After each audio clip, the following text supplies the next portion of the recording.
Comment acheter des ETF sur Interactive Broker? C'est ce qu'on va voir dans cette vidéo, puisque je vais vous montrer en détail pourquoi est-ce que vous ne pouvez pas actuellement acheter des ETF.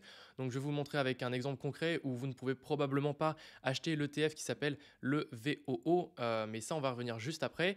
Et donc juste avant, si ça vous intéresse, je vous donne un petit outil qui s'appelle la checklist. Donc c'est dedans vous avez plein d'astuces sur comment optimiser vos revenus, vos frais sur Interactive Broker. Donc ça va être le deuxième lien dans la description de cette vidéo.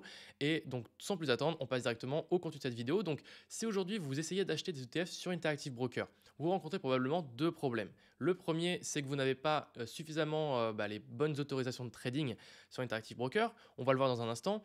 Et le deuxième problème, c'est qu'en tant que résident européen, vous ne pouvez pas acheter tous les ETF. Et on va voir comment faire justement pour acheter les ETF qui vous intéressent en tant qu'Européen et pourquoi il y en a certaines que vous ne pouvez pas acheter. Donc le premier problème, ça va être d'activer les autorisations de trading. Donc pour ça, on se rend sur Interactive Broker, on va aller dans son profil, puis dans paramètres. Et ce qu'il va falloir faire, ça va être de changer vos autorisations de trading. Donc vous allez cliquer sur autorisation de trading ici et vous allez aller dans actions, puisque actions, c'est ce qui concerne donc à la fois les actions et aussi les ETF. Donc là, moi j'ai accepté les autorisations pour la France, l'Europe centrale, le Royaume-Uni, parce que je vais acheter par exemple des ETF qui vont être placés en Irlande et donc j'aurai besoin de cocher la case Royaume-Uni. Et ensuite pour l'Amérique du Nord, j'ai demandé le Canada, les États-Unis et le monde entier pour la Trading Faction. Donc ça, c'est mes autorisations de trading personnellement. Vous n'êtes pas obligé, par exemple, d'avoir l'Europe centrale, ni même la France, si vous ne voulez pas acheter en France.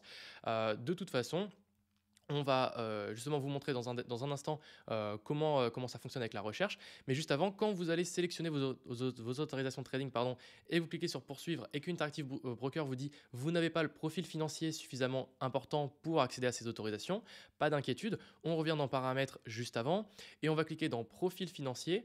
Et là, voilà mon profil financier que moi j'ai renseigné sur Interactive Broker. Donc on peut voir que voilà, j'ai mis des revenus, mais vous pouvez un peu tricher sur Interactive Broker. Voilà, vous mettez des revenus assez élevés. Vous mettez aussi ces objectifs d'investissement. Et pour la partie expérience d'investissement, donc c'est surtout ça qui va primer, vous allez devoir mettre une bonne expérience d'investissement pour accéder à certains produits. Donc moi, c'est ce que j'ai mis. Donc vous pouvez recopier ou sinon faire un peu plus ou un petit peu moins en fonction de votre situation et aussi en fonction de la réalité si c'est le cas. Et ensuite, une fois que ça c'est fait, vous allez pouvoir revenir dans vos autorisations de trading et activer les autorisations qui vous intéressent. Donc notamment le Royaume-Uni si vous voulez acheter des ETF placés en Irlande ou les États-Unis si vous voulez acheter des ETF placés aux États-Unis. Une fois que ceci est fait, normalement, si vous recherchez par exemple le ticker VOO, qui va être l'ETF, l'un des plus connus de Vanguard, qui suit le SP500, vous allez avoir le VOO qui va apparaître dans votre barre de recherche. Et on peut voir que donc moi il apparaît, si chez vous il n'apparaît pas, c'est parce que vous n'avez pas les autorisations de trading suffisantes, donc revenez juste 15 secondes en arrière pour voir comment faire. Et une fois que vous l'avez dans la barre de recherche, si vous cliquez dessus, que vous cliquez après sur Action, là, vous allez avoir l'ETF et vous allez bien voir que vous n'avez pas le bouton acheter ni vendre à droite parce que vous n'avez pas les droits. Et donc ça, c'est le deuxième problème, c'est le fait que vous êtes un résident fiscal européen et vous ne pouvez pas acheter tous les ETF et notamment le VOO, l'un des plus connus. Donc ça, c'est une question qu'on m'a souvent posée. Et en fait, pourquoi est-ce qu'on ne peut pas? Tout simplement parce qu'il y a une réglementation qui vise à protéger les investisseurs européens. Et donc cette réglementation, comment est-ce qu'on achète des ETF avec cette réglementation? Il faut que dans votre ETF, il soit compatible avec l'UCITS, donc qui est le Undertaking for Collective Investments and Transferable Securities, bref, un peu compliqué. Donc soit ça c'est dans le nom directement de l'ETF, soit ça va être dans la caractéristique de votre ETF. Mais ça, c'est un peu compliqué de le trouver. Alors comment est-ce qu'on fait pour trouver justement des ETF achetables pour un Européen? Eh bien, vous avez deux sites, Moning.com ou justetf.com, Moning.co ou justetf.com. Moning, je trouve qu'il est vraiment très bien. Donc vous allez dans ETF. Et dans les filtres à gauche, vous allez cliquer sur UCITS ici. Et ensuite, vous allez dire, par exemple, si vous voulez par exemple, traquer un certain indice, vous allez sélectionner, par exemple, le SP500 ou le Nasdaq ou n'importe quoi. Donc, moi, je prends l'exemple du SP500. Et là, on a tous les SP500 qui sont suivis et qui sont éligibles UCITS. Donc, nous, en tant qu'Européens, on peut les acheter. Donc, ça me va très, très bien. On va essayer de trouver, par exemple, un ETF. Donc là, on a l'ETF IUSA. Donc, ça, c'est le ticker de l'ETF. On voit qu'il est placé dans différentes places, en Italie, en Allemagne, aux États-Unis, en Angleterre, en Suisse, etc. Donc moi, je vais rechercher le IUSA directement sur Interactive Broker. D'ailleurs, pour être sûr, hein, quand on clique sur l'un de cet ETF, on clique dessus, on voit qu'on a bien UCITS avec le petit drapeau vert, donc c'est très bien. Donc je vais aller dans Interactive Broker, IUSA, tac, je vais venir faire enregistrer. Et donc là, on a bien le iShare Core SP500 AEB. Donc là, c'est sur la place boursière AEB. Si moi j'ai envie de l'acheter par exemple en Angleterre, donc qui est la London Stock Exchange ETF, ici, je peux cliquer sur Action ou sinon AEB. Bon, je prends n'importe lequel.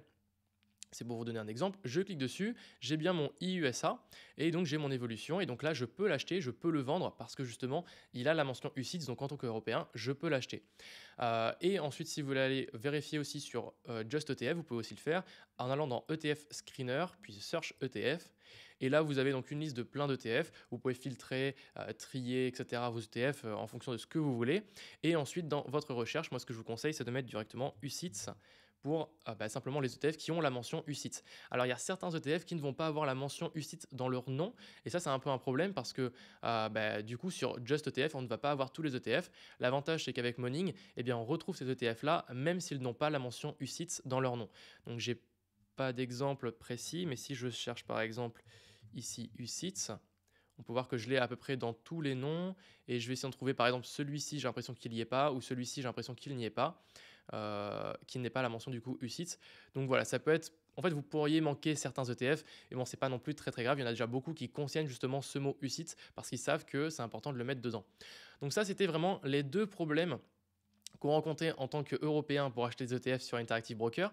À savoir une chose, c'est que si vous êtes résident fiscal français, vous avez probablement entendu parler du PEA, le plan d'épargne entreprise, du plan d'épargne action. Et moi, ce que je vous conseille, c'est d'ouvrir votre PEA parce que si aujourd'hui vous voulez acheter un ETF Monde ou un ETF SP500, ça a très peu d'intérêt que vous l'achetiez dans votre compte titre, puisque à la revente, vous allez payer 30% de flat tax sur votre revente, enfin sur la plus-value que vous allez générer, et au final, vous allez payer pour quelque chose qui peut être facilement évitable avec le PEA. Donc moi, ce que je vous conseille, c'est d'ouvrir un PEA. Si vous ne savez pas où ouvrir votre PEA, vous avez un lien en description qui vous ouvre à un PEA chez Bourse Direct. Donc moi, c'est chez qui je suis. Et vous avez 50 € offerts en passant votre premier ordre chez eux. Et je vous donne un exemple, c'est d'acheter l'ETF qui s'appelle EWLD, qui va être le Lixor PEA MSCI World UCITS, justement. Donc je vais vous montrer, quand vous allez dans Bourse Direct, donc moi je suis connecté sur mon compte, ici vous allez taper donc ELWD,